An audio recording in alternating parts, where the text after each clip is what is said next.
கர்த்தருக்கு ஸ்தோத்திரம். நெஞ்சமே நீ கலங்காதே என்ற தலைப்பில் இந்த காலை தியானத்தை நாம் தியானிக்க போகிறோம். 1811 ஆண்டு வேதநாயகம் சாஸ்திரியார் தன் குடும்பத்துடன் இலங்கை சென்று அங்கே ஒரு வீடு வாடகைக்கு எடுத்து அதில் குடியேறினார்.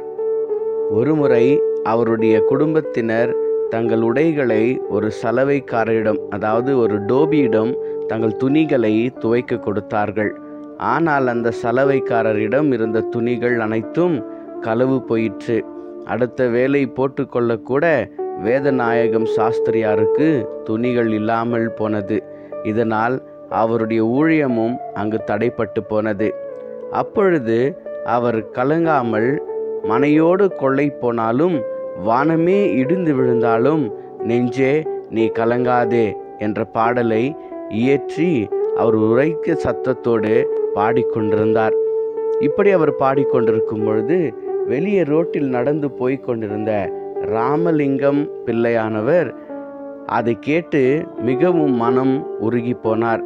உடனே உள்ளே ஓடி வேதநாயகம் சாஸ்திரியாரின் நிலையை அறிந்து கடைக்கு சென்று வேண்டிய துணிமணிகளை வாங்கி கொடுத்தார். மேலும் வேதநாயக சாஸ்திரியாருக்கு வேண்டிய செலவுக்கான பணப்பையையும் அவர் கொடுத்து சென்றார். பிரியமானவர்களே, வேதத்தில் இப்படியும் கூட நாம் வாசிக்க முடியும். நமக்கு முன்னோடியானவர்கள், அதாவது ஆபக்கூக்கை போல தோல்வி மற்றும் இழப்பில் நேரங்களில் கர்த்தரை துதித்தார்கள், பாடினார்கள், அவர் கீர்த்தனம் பண்ணினார்கள். அவர்களை தேவன் கைவிடவில்லை.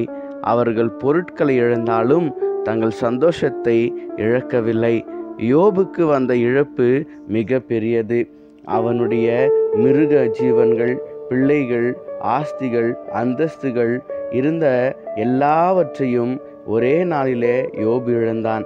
ஆனாலும் அவன் கர்த்தரை தூஷிக்காமல், கர்த்தர் கொடுத்தார், கர்த்தர் எடுத்தார், கர்த்தருடைய நாமத்திற்கு ஸ்தோத்திரம் என்று சந்தோஷமாய் யோபு சொன்னார். அவன் எதை இழந்தானோ அதை போல 2 மடங்காக திரும்பவும் அவன் பெற்றான். காரணம், மிகுந்த மன அழுத்தத்திலும் மிகுந்த மனக்கலக்கத்திலும் தேவனை துதித்தார்கள்.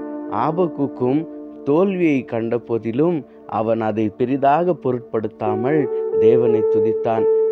தேவ ஜனமே, நம்முடைய வாழ்க்கையிலும் தோல்விகளையும் இழப்புகளையும் எல்லாவற்றையும் நினைத்து நாம் வேதனைப்படக்கூடாது. நம்முடைய நெஞ்சங்கள் கலங்குகிற நேரத்தில் நம் தேவனை துதிக்க வேண்டும். வேதத்தில் நாம் இப்படியாய் வாசிக்கிறோம், அத்திமரம் துளிர் விடாமல் போனாலும் நான் கர்த்தருக்குள் மகிழ்ச்சியாயிருப்பேன், என் இரட்சிப்பின் தேவனுக்குள் களி கூறுவேன் என்று ஆபக்கூக் 3 அதிகாரம் 17-18 வசனத்தில் நாம் வாசிக்கிறோம் அல்லவா? ஆம் பிரியமானவர்களே, இந்த காலை நேரத்தில் தேவனுடைய சமூகத்தில் நம்முடைய மனதை உடைத்து கொள்ளாமல் நாம் நினைத்தவாறு தேவன் நமக்கு கொடுக்க வேண்டும் என்றால் அவரை நாம் துதித்து அவரை ஸ்தோத்திரம் செய்யும் பொழுது இழந்த எல்லாவற்றையும் தேவன் கொடுக்க வல்லமையுள்ளவராய் இருக்கிறார் என்பதை விசுவாசியுங்கள். இழந்து போன எல்லாவற்றையும் தேவன் நமக்கு 2 மடங்காக கொடுப்பார் என்பதை நாம் அறிந்து கொள்வோம். தேவன் தாமே இந்த காரியங்களை ஆசீர்வதிப்பாராக. ஆமேன்.